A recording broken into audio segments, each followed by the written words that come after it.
Hello everyone, good morning to you all. My name is Jivesh and I welcome you all to this YouTube platform of Nimbus IAS. So today is another class for HPAS 2025 prelims जिसमें हम discuss कर रहे हैं कुछ MCQs and I am here to discuss some multiple choice questions which are important for your prelims exam from the modern history part particularly. Alright, so this is class number 22 today and good morning everyone. Good morning Navjeet, Shivangi, good morning. So let us start our class. So here is your question number first for the day. So question number first is a statement based question and I have already told you that such questions are very important. They have been asked previously and will be asked again. Alright. So the most unqualified blunder committed in the whole history of the British India. There is a particular statement that is being said by J.J. MacLeod. Alright. That is the most unqualified blunder committed in the whole history of the British India. It is a statement or a comment by J.J. MacLeod and it points out to which among the following war. Basically, this comment or this statement has been made with respect to which war. So there are four options: first Anglo-Afghan war, second Anglo-Afghan war, third Anglo-Afghan war and first Anglo-Sikh war. So what should be right answer for question number first? You have four options here. And yes, Shivangi said B option, that is the second Anglo-Afghan war. All right, I'm waiting for some more responses. What answer shall be there for this question number first? This statement has been made. Now this itself is a question that who made this statement. All right, so it is already mentioned in the question, that is J.J. MacLeod. J.J. MacLeod has made this statement. And it is very important that about which war does this statement has been made.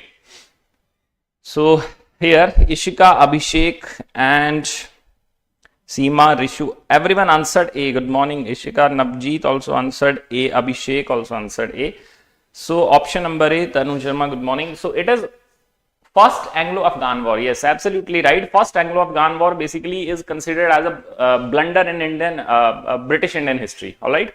So Britishers have invaded Afghanistan in 1838-39 during the time of Lord Auckland, and what had happened there, that they have fought this war for so long, for 4, 5, 6 years, and ultimately they have to withdraw in 1843-42. They have to withdraw from Afghanistan with no troops left. So there are a lot of people who died, the British soldiers who died, British officers who died in this war, as well as they basically lost this war. Afghanistan, as you know, it is also known as the graveyard of the empires. So Britishers were another power who has been part of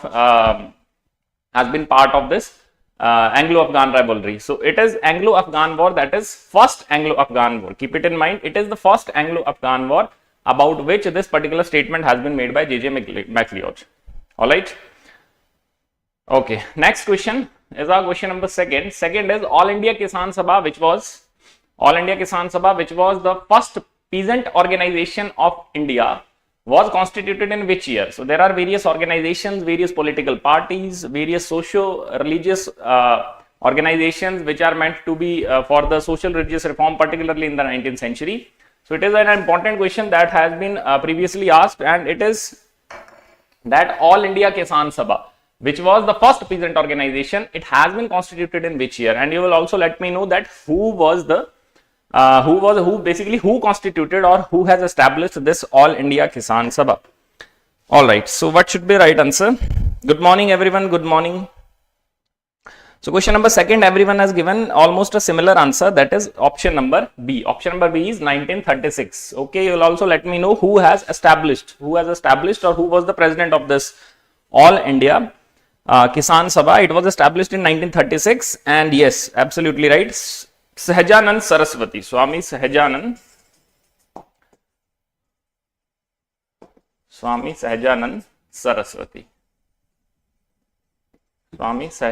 Saraswati. He has been the main force behind the establishment of this All India Kisan Sabha. All right. So option number B will be the right answer for question number second. Now question number third. Question number third is which among the following is often called the year of great divide? This question, I can tell you, this question has been asked in the prelims exam of HPAS 2019 or 20 somewhere. It is in HPS 2019, I suppose. So this has been asked previously, that the year of Great Divide, which of the following year is called year of Great Divide? Year of Great Divide is basically the year or the decade after which the population of India has never shown a negative growth rate. All right, means it rapidly or steadily, I would say, it has grown, and now it has reached about 150 crores or more. So which was the last year which is known as the year of Great Divide, after which there has been a steady growth rate for Indian population? So 1904, 1921, 1947 and 1951. What should be the right answer? So every one of you has given almost a similar answer, that is option number B. Option number B is 1921. Absolutely right. Option number B. 1921 is the year after which there has not been any single census year or the decade during which the population growth of India was negative. It has been always steadily progressive, or you can say positive growth rate ever since 1921. It is an important question. So 1921 is the year of Great Divide, right? Next is question number 4. Question number 4 is, in which of the languages Mahatma Gandhi published newspapers with the name of Harijans? All right. So in which of the languages Mahatma Gandhi published the newspapers with the name Harijans? Okay, let me know. English only, Hindi and English, English and Gujarati, English, Hindi and Gujarati. You know, it is an newspaper Harijan which was being published by Mahatma Gandhi. So first you will let me know what was the original language in which the newspaper was being published by Mahatma Gandhi. What was the original language, and were there any other languages in which this newspaper Harijans or some publications of it were published during the it was during 1930s, I can tell you the decade. So what should be the right answer? Abhishek said D, Neha also said D, Ishika said A, everyone said D. So first you have to understand this question. It is, in which of the languages Mahatma Gandhi published newspaper with the name Harijans. It was not ki in which language it was originally published. I have told you, you will tell me that what was the original language. That is not asked in the question. That is something I have been asking you, that what was the original language, or this newspaper Harijan was initiated for the first time in which of the in which language. All right. Here you have been asked that is there any single language or all these languages in which this newspaper was being published. All right. So we have B option as well, we have C option as well, A option as well, and D option as well. All right. No issue. Let me tell you. So this newspaper Harijan, it was originally published in English, first of all, but that is not the question. All right.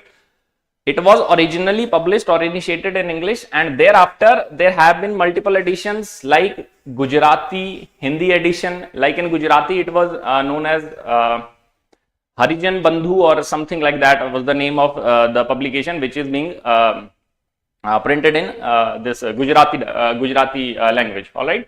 So there has been a Hindi edition of it. So option number D here, that is English, Hindi and Gujarati, all three languages were there in which Harijans or newspaper or the different Harijan newspaper or different publications of it were published. All right. So option number D, 3 or 4 people have given option number D as the right answer. Abhishek, Neha, Chetna and Navjeet, Shivangi Sharma. All right. Okay. So option number D, that is Hindi, Gujarati and English will be the right answer. But when you were asked about the original language in which it was for the first time it was published, so it was in English. Keep it in mind, it was in English. All right. Question number 5th. Question number 5th is another question, that is who was the first Englishman arrived in India via a land route for the purpose of trade with Indian merchants? All right. So do understand this question. First thing is that you have been asked about the Englishman. Englishman means the British. All right. You have not been asked about the Europeans. As you know, the Europeans for the first time have arrived in 1498 and they were Portuguese. Correct. But here you have been asked about the first Englishman, and the European that they have, European who have arrived here in 1498, they have not came via land route. They came through the sea route. So you have been asked about the land route for the first Englishman who came via land route in order to trade with the merchants in India. So which of the following is the right answer? John Mildenhall, Captain William Hawkins, Francisco de Almeida, and John Sermon. These are the 4 options. So what should be the right answer? And good morning, Namisha. Everyone has given, I suppose everyone has given different answers, and no one has given right answer for this question. All right, no one has given right answer for this question. It was basically option number A, that is John Mildenhall. John Mildenhall came to India in 1599. Yes, in 1599, and he came via a land route to trade. He was the first Englishman who came to India through a land route. All right, so it is an important question. Keep it in mind. Hawkins came by sea route. Hawkins came by sea route. He visited to the court of Jahangir for seeking permission to trade. All right, so he came by a sea route. So here you have been asked about the first Englishman who arrived through the land route. So first Englishman to arrive through land route is John Mildenhall. All right, option number A will be the right answer. None of you has given the right answer here. Okay, we will move on to our next question, that is question number 6. Question number 6 is, which British officer suppressed the revolt of 1857 in Gwalior? All right, so this has been a very prominent question in last 5 to 6 years in HPAS prelims. 1857, the revolt of 1857 has been the single most important topic for our exam. There were various questions that are being asked previously, like the centers of revolt, the leaders of the revolt at various centers in northern India. All right, and basically the British officers who have suppressed. I have also asked question some week or 2 weeks ago about the various centers and the leader of the revolt at those centers. So here you have been asked about a particular center, that is Gwalior, and you have been asked about the British officer who suppressed the revolt at Gwalior. All right, this was the decisive battle between Rani Jhansi ki Rani Lakshmi Bai and this one of these officers. That will be the right answer here. So Rani Lakshmi Bai also died during this capture of the Gwalior fort. So what should be the right answer? So everyone has given C as the right answer. Shivangi has said Campbell. All right. Only sir, I gave Mildenhall. Yes, you are right. Mildenhall, John Mildenhall will be the right answer. And there is Campbell. Campbell was at Kanpur. All right.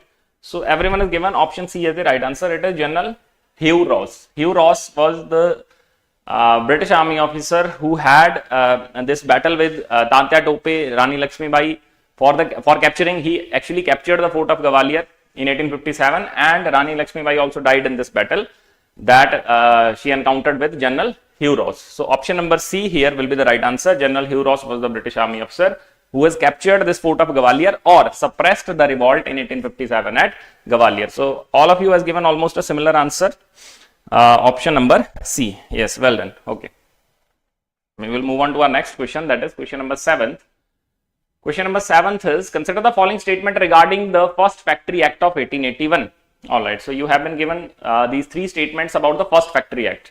So there have been 2 Factory Acts that were being passed during the British administration in India or the colonial period in India. It was the first Factory Act and second Factory Act in 1891, first Factory Act in 1881. So it was about the first Factory Act. Statement 1 is the act was passed by the government of Ripon. It was during Ripon this act was passed. Second is the act was applicable for 200 or more than 200 workers. So this act was applicable to, this simply meant that this act was applicable to the industries or the factories which have at least 200 workers, Third is the act prohibited the employment of children under the age of 10. All right. Under the age of 10, no children was allowed to work in factories. So which among the following statement are not correct? All right. So what should be the right answer? Which among the following statement are not correct? See these 3 statements. So which of the following statement is not correct? So what should be the answer? Chetna Chaudhary said D option. Ishika, Abhishek both said C. All right. Namisha said D. What should be the right answer for this? All right, all of you are giving, some are giving option number C, some are giving option number D. Let us just see this.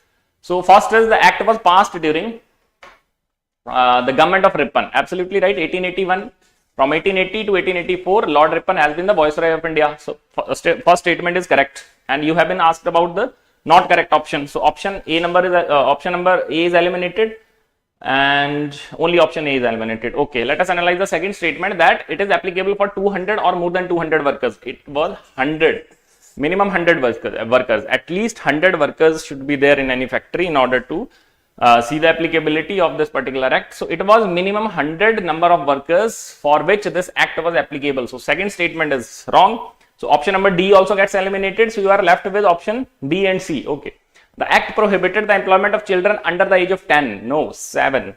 It prohibited the employment of children under the age of 7. So option number second also gets eliminated. You are left only with a single option, that is option number C, 2 and 3 only. So option number C will be the right answer here. Alright, so a lot of you has given C as a right answer. Alright, D is not the answer, keep it in mind. So option number C will be the right answer for question number, this is question number 7th. Alright, question number 8. Question number 8 is, when did Lord Clive come to India as the Governor General of Bengal for second time? Now this is a very static question. Alright, so Lord Clive has a great role to play in the seizure of Bengal as the first Indian territory by the Britishers that was being ruled by the Britishers, and they have expanded their arms from Bengal only. So it was Robert Clive, who was an army clerk in the British Indian Army, and he went on to become the Governor of Bengal. So he was first appointed Governor of Bengal after Battle of Plassey, when Bengal was captured and a puppet ruler was established there. Thereafter he went to England. He came back again in 1764 and he was appointed the Governor of Bengal for second time again. So which among the following was the right answer? 1768, 1765, 1764, 1762. Alright, so Abhishek, Shivangi, Archana, Ishika said C. Shivangi said A, 1762. Alright. Okay, most of you are giving C as the right answer. C as Abhishek said B, no, 1764. Okay, alright. So option number C here, that is 1765. Treaty of Allahabad was signed in 1765, under which the Diwani rights or right to collect revenue was given to the was basically gained by the Britishers. Alright, and Robert Clive was made the Governor of Bengal again in 1765. So option number C here will be the right answer. This is just a static question. Robert Clive also has a great role to play in the Anglo-French rivalry. The Anglo-French Wars, the Battle of Bandy was 1760. So these are some of the important contribution of Robert Clive. He has started a dual system of governance that we call diarchy. Diarchy was started under him in Bengal. That was it was Warren Hastings in 1772. It was during the time of Warren Hastings when diarchy practice was abolished in Bengal. So these are some of the important events that are associated with Robert Clive. Question number 9th. Question number 9th is arrange chronologically the following Governor Generals of India. Alright, easy question. This type of question has been asked in last 2 or 3 years. So there are 3 Governor Generals. You have to arrange them chronologically. So what should be the right sequence? Let me know the answer. A, B, C or D. Lord William Bentinck, Lord Auckland, Charles Metcalfe. Okay, arrange them quickly. What should be the right answer here for question number 9th? Question number 9th. Okay, some are saying A, some are saying B. Aisha said A, Neha said A. Alright, A option is. Namisha, you have been giving a lot of wrong answers today. And everyone is saying A. 1, 2 and 3. Well done. Okay, so this is an easy question as compared to the last 2 or 3 questions that I have asked. So here you see, and most of you have given the wrong answer. See here, Lord William Bentinck has been the Governor General from 1828 to 35. Alright, he was also the first Governor General of India. Before that, he was the last Governor General of Bengal. Under the Charter Act of 1833, he has been designated as the Governor General of India. So from 1828 to 1835 was Lord William Bentinck. Lord Auckland was 1836 to 1842, during which first Anglo-Afghan War took place. Alright, Charles Metcalfe, Liberator of Indian Press. He was called Liberator of Indian Press. So Charles Metcalfe was Governor General of India in 1835-36. So first, third, second, 132. 132 is option number B. So I don't think anyone Any of you has given B as the right answer? 132, option number B, 132. Ishika has given right answer, well done. And Abhishek has changed his answer to B. Okay, all right. Option number B, that is Charles Metcalfe, 1835-36. Bentinck, Metcalfe, Auckland. This is the correct sequence. Keep it in mind, governor generals are important, the tenors are important. Whenever you read history, it is very important to read the history, modern history particularly, in the chronological order, all right? Because the questions that you are being asked are basically the ones which are based upon the chronology of the events. So it is very important whenever you read history, do have an idea about the chronology of the various governor generals or various viceroys, all right? Option number B is the right answer for question number 9th. Last question of the day, that is question number 10th. In which year Sardar Patel led the Borsad Satyagraha? Borsad Satyagraha was being led by Sardar Patel in which of the following year? Borsad is a place and there is a district called Anand district in Gujarat. Okay, so here the British government has posed some police duty of about 2.40 lakh to the people of the villages, and the story was like the region was being affected by the dacoits. There were some dacoits, 2 or 3 dacoits, for which the police protection was being provided by the Britishers, and for that they have been charging the villages for that. So it was ultimately a form of exploitation, and a satyagraha was posed against it. That was being led by Sardar Patel. So what should be the right answer? In which year Sardar Patel led this satyagraha? 1923-24 is being said by Archana. So both are option. Both are 1923 is in option. 1924 is in option. Give me a single answer. Okay, C option. Most of you have said C as the right answer. Tanu Sharma said D, 1924. All right, it is in 1923. Keep it in mind. It is in 1923. Option number C. Option number C. All right. So these are all the questions. All of you have given almost 8 to 9 questions have been asked correctly. There are certain number of questions, 2 or 3 questions in which some of you has given wrong answer. So keep studying this. The exam is very near. The notification is about to get out soon. And history is an important section for your exam. As far as the prelims is concerned, history, modern history particularly, you are being asked about the modern history part only. That is a good thing in HPAS. That is modern. Most of the questions, 90-95% of the questions are from the modern history part. Ancient history and medieval history does not have any big role to play in it. All right. So that is it. All right. Sir, next test ka syllabus bataiye. So there is no such syllabus. I have been asking question. This is class number 22. I have been asking 10 questions in each class from the whole part, the whole syllabus, modern history, starting from 1757 specifically up to the independence. All right. So that is it. Okay. So that is the live session. Thank you so much for participating.